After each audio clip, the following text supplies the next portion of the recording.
Uydagilar ko'rib keldingizlar, ha ko'rib kelaman deydi, oson bu gapirish. Lekin borib ko'rib kelishlik qiyin bo'ladi. Xuddi shunaqa ekan, payg'ambarimiz ziyorat qilishlikka ko'p borgan bo'lardim. Tiriklik chog'larda ham kirib, "Yo Rasululloh, yaxshimisiz?" deb xalaqot so'rashlikka ko'p vaqt ajratalaman deymiz, lekin bu diyalamiz xolosda qilinmay qoladi.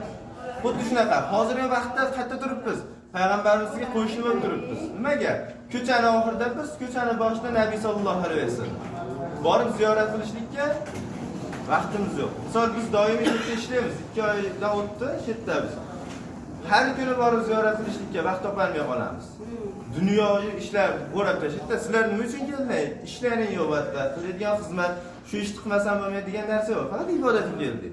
Payg'ambarimiz bemalol borib ziyorat qilaveradi. Har namozda kamida 5 marta ziyorat qilsa bo'lar ekanda. Namozga bordingmi, ziyorat qilib kelsa bo'ladi. Bo'lmasam o'tiraylik o'sha joyda. Mehmonxona nima uchun? 2 kun beriladimi, 1 kunmi, nima farqi bor? Mehmonxona yukimizni qo'yib, ko'nglimiz xotirjam bo'lishligi uchun.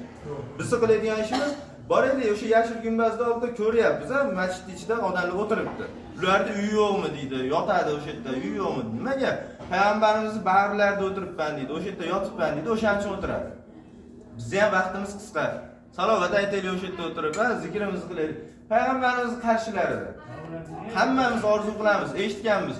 Payg'ambarimiz sollallohu alayhi vasallam o'tirgan davrlarda Abu Bakr Siddiq, Umar roziyallohu anhu, Usmon roziyallohu anhu, Ali roziyallohu anhu va shular o'tirib suhbatda bo'lishgan, shular payg'ambarimizdan bahafat bo'lishgan, o'sha suhbatlarni tinglashgan, shu bir joyda o'tirib payg'ambarimiz bilan yuzlashib gaplashgan, gaplarni aytishgan deb bilamiz.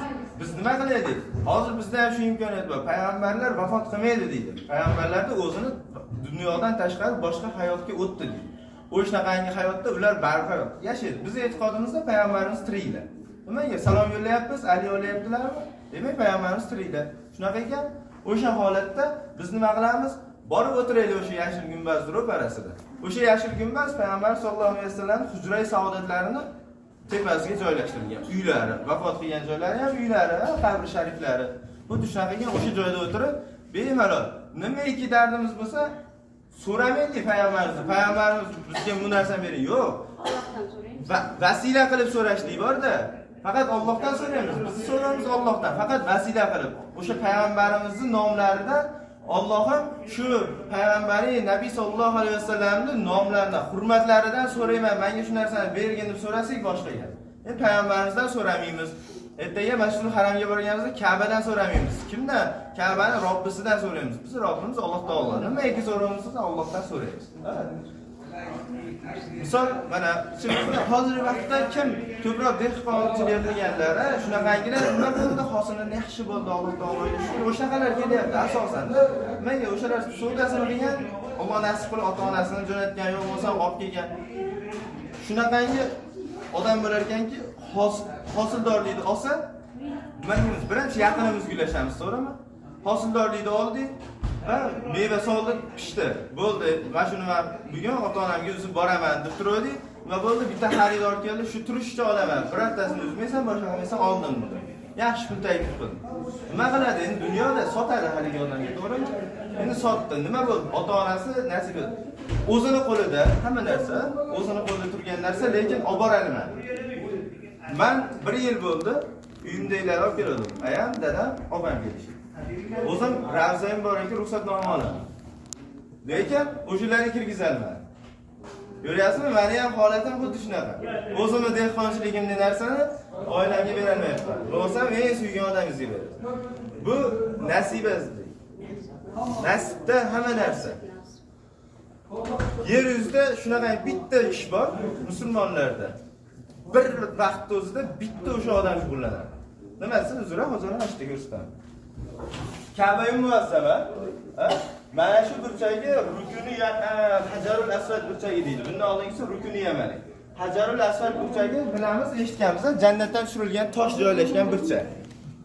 Buni o'pishlik payg'ambarimiz o'pganlar sunnat amal hisoblanadi.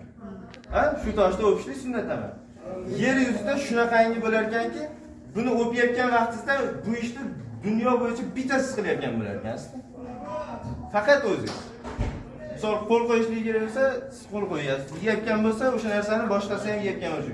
Lekin shuni o'pishlik bittasiz qilar ekansiz. Endi Ravza-i Muborakga kirib namoz o'qishlik tartibi bor. Qanaqa desa, hech qachon Payg'ambar sollallohu alayhi vasallam aytadilarki, minbarim bilan uyim orasidagi joy jannat bog'laridan bir bog'cha deydilar. Ha? Minbarim bilan uyim orasidagi joy jannat bog'laridan bir bog'cha. Endi qo'shimcha bormi bu gapga, eshitganlar bormi? Qo'shimcha aytganlar shu gapga ham. Yo'q, hech qanaqa qo'shimcha gap yo'q. Shu joyga kirib menga salom yo'llaysizlar deyilmagan. Ha? Shu joyga kirib namoz o'qiysizlar deyilmagan. Shu joyga kirib salovat aytasizlar deyilmagan. Nima deganlar? Faqat o'sha joyda aytib o'tyaptilar, jannat bog'laridan bir bog'cha deyaptilar. Ayollarga imkoniyat bo'ladi, bomdod namozidan, xufton namozidan keyin 32-darvoza bor. Ko'pchiligimiz eshitgandirmiz, yo oldin kelganlar ko'rgandir. Biz ravotdan kirib borganmiz 365-darvoza. Bu masjidda tashqi ravoti. Endi masjid hududini devoriga yozib qo'ygan. 30, 32, 35 yoshlar tartib raqam bo'lib ketadi. Erkaklar salom beradigan eshigi bir bo'ladi. Aylanib masjidning ravotlari ichki hududiga kirishdi. O'zi xufton namoziga mana shu Baqiy qabristoni oldidan borib to'g'ri o'tib ketyapsizlar ayollar jamoatiga. O'sha jamoatni ko'rsalaring hamma ayollar talpa bo'lib kirib ketayotgan bo'ladi. 32-ravot qilib yozib qo'ygan. Arabchada ham, o'zbekchada ham o'sha raqamlar bilan 32 deb yozib qo'ygan. O'sha joydan kirasizlar, u joyda nimaga ochadi desa, o'sha Ravza-i Mutahharani ziyorat qilishlikka o'sha joyga ayollarga ochadi. Xufton namozini o'qiysizlar, mehmonxonamizga qarab yurayotganlaringda ayollar hammasi oqim bo'lib kirib ketayotgan bo'ladi. O'sha yo'nalish bilan kirsalaring, jannatni ko'zlaring bilan ko'rasiz. Ichiga kirsalar, o'sha bu tomondan ruxsatnoma bilan kirgizsa ham o'sha joyda ko'rasizlar ko'zlaring bilan. Endi ziyoratga kirganlaringda xuddi o'sha joyda ko'rasizlar. Payg'ambarimizning minbarlarini ko'rdilaringmi? Bo'ldi, o'sha minbardan bu kirib yurib borayotgan tomonlaringda minbar kelsa, uni bag'i xuddi o'sha jannat mahkam. Ha? Yer yuzida jannat maqomini olgan joy o'sha. Nimaga desa, payg'ambarimiz uylaridan masjidga ko'p qatnaganlar deyiladi. Nabaviy masjidida payg'ambarimiz qurganlar. Endi o'sha ko'p qatnaganlarda Jabroil alayhisalom nima qilgan ekan? Jannatdan turpoq olib o'sha joyga to'shagan ekan. Ezganlarida payg'ambarimiz ezgan yo'llari jannat yo'li bo'lsin deb turib, jannatdan turpoq olib tushib yeygan. Shunaqa ekan, o'shaning uchun jannat bog'laridan bir bog'cha deyiladi.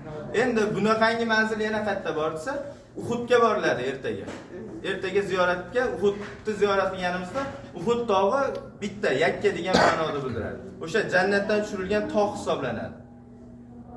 U mana hozirgamizga tegdim. Men qo'lim tekkan his qilyaptilar. U tog' ham shunaqa ekan, his qilishlik tuyg'usi bor ekan. Sezishli, sevishli tuyg'usi. O'shancha aytiladiki, Payg'ambar sollallohu alayhi vasallam Abu Bakr Siddiq, Umar roziyallohu anhu, Usmon roziyallohu anhu bilan birgalashib Uhudga chiqdilar deydi. Chiqqan vaqtlarida tog' silkinar ekan. Silkinsa, payg'ambarimiz tog'ga qo'llarini qo'yib turib, "Ey Uhud, tek tur. Ustingda bitta nabiy, bitta siddiq, ikkita shahid turibdi" deydi. Haligi tog' o'sha joyda bosiladi. Nimaga? U tog'dan nima uchun silkindi? Axir ustingda payg'ambar turgani deganda, o'sha payg'ambarning turganligini his qilganda hayajonlanib silkindi degan ekan. Shunaqa ekan, biz ziyorat qilgani ertaga Uhudga boramiz. O'sha joyda ham nimani ko'rar ekanmiz? Jannatdagi tog'ni ko'rar ekanmiz. Hali kechga o'sha ayollar o'zlaring mana boringlar, 32-darvozadan kiringlar, jannat maqomi olingan manzilda ziyorat qilib chiqinglar. Madina Munavvarada kunimiz qisqa. Har qanaqasiga. Odamni nasibasi ko'tarilsa nima bo'ladi? Dunyomiz sarflasiga ham iloji bo'lmaydi. Shunaqami? Xuddi shunaqa ekan nasiba. Biz iymon keltirganmiz. Allohdan keladigan barcha yaxshilik va yomonliklarga iymon keltirganmiz. Shunaqa ekan, nimaiki bo'lsa, mana qoraganimiz ahli ilm domlalardan ekanlar, to'g'risi ko'rib xursand bo'ldik. Havas qilamiz ahli ilm domlalarida guruhida ziyoratchilarga. Nimaga? Bizga ham nasibsa shu domlalarni guruhida ziyoratchi bo'lib qolsaydi. Nima uchun? Manfaat olishlik bo'ladi-da, baribir. O'sha odamga qandaydir darajada o'sha odamning ilmidan ozginasini. Misol odamga ortig'ini gapirib bo'lmaydi. Tushunadigan darajasidan ko'ra ortiqroq narsani aytib bo'lmaydi. Nimaga? Undan ortig'ini baribir tushunmaydi. Shunaqa ekan, lekin biz xursand bo'ladiganimiz ustozlarning suhbatida bo'lsak, ko'proq manfaat olamiz. To'g'risi bizga o'zi loyiq emas, biz arzimaymiz bularda oldida turib shunaqa gapirishlikka, lekin mas'uliyat. O'shaning uchun suhbat qilinglar, gaplashinglar deshganida aytyapmiz. Xursand bo'linglar. Biz nima uchun keldik? Madina Munavvaraga nima uchun kelyapmiz? Payg'ambarimizni ziyoratlari uchun kelyapmiz. Battagi eng katta amal nima ekan? Payg'ambarimiz bilan yuzma-yuz turib salom yo'llash ekan. Undan ortig'i biz uchun bekor. Ha? Nimaga? Masjid Nabaviyda bir rakat o'qigan namozimizga 1000 rakat savob berilar ekan.